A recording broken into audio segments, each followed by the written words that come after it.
Thank you, Senator Orman-Payne. Senator McDonald.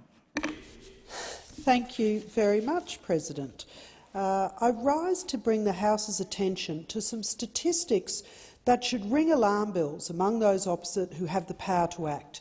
And I'm joining the Australian Automobile Association in asking for urgent federal action on identifying the causes of bad crashes in light of shocking statistics that show higher rates of death for regional drivers.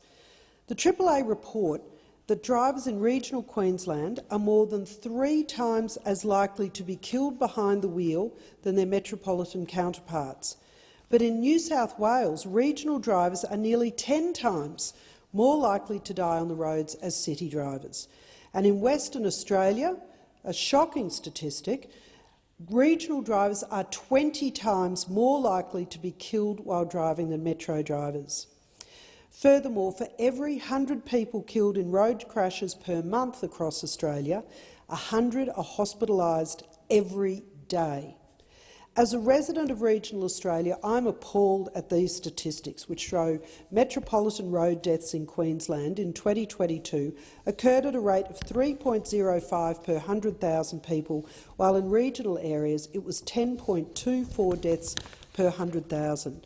In New South Wales, metro deaths were 1.62 per 100,000, while in the regions it is a staggering 9.32, and in Western Australia the metro death rate was 2.84 per 100,000 people and 18.7 in the regions.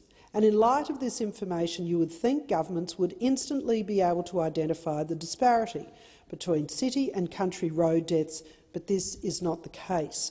The AAA reports that all Australian governments have committed to halving Australia's road toll through to 2030, yet deaths are currently increasing at 3.7% per year and have increased in each of the past 5 years. The AAA is one of many road safety advocates calling for the Commonwealth to leverage funding it provides to the states to urgently facilitate the timely, consistent and open reporting of national road safety data. Specifically, the AAA's federal budget submission calls for all Commonwealth road funding to states to be made contingent on states and territories releasing data related to the safety assessment of road infrastructure, casualty crash details including crash type, location and conditions, vehicle details, road user details including road user type, licence status and behavioural factors, as well as enforcement and compliance data. Now, in opposition, Labor called for this. So I ask, now that they are behind the wheel, so to speak, will they commit to this action? It is no good spending billions on roads if there is no way to calculate road conditions as a factor in road crashes. The RACQ's 2022 analysis in Queensland showed 17 regional roads, including 7 in North Queensland, were considered high to medium risk of serious injury and death. The Bruce Highway as a whole received the most complaints from motorists, but particularly between Rockhampton and Innisfail, with potholes, rough surfaces and limited overtaking lanes drawing the most criticism. When I see these figures, I have to ask why the Queensland Labor government has allowed its road maintenance program to fall behind by $6 billion behind schedule.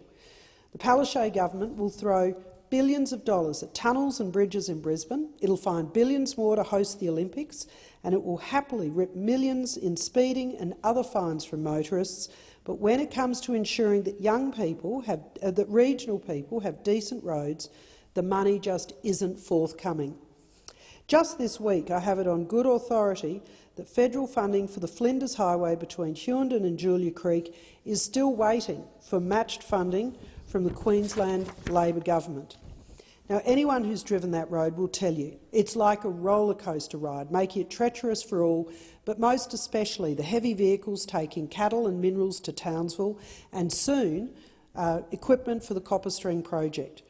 Roads in our regions must be upgraded and well maintained, because unlike the big cities, there is no other way to go if these roads have issues.